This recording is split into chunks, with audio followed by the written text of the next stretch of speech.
Ngapain tuh ayah ke ATM? Mencurigakan?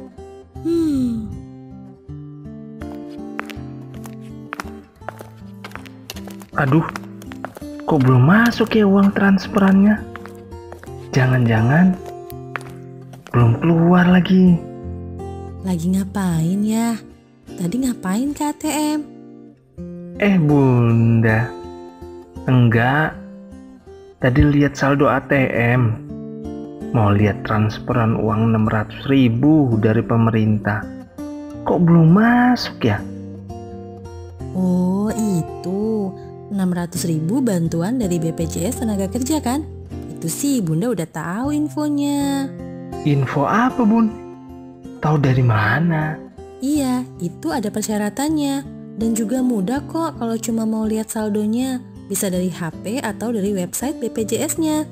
Penasaran? Yaudah, coba kita lihat video infografis berikut ini ya.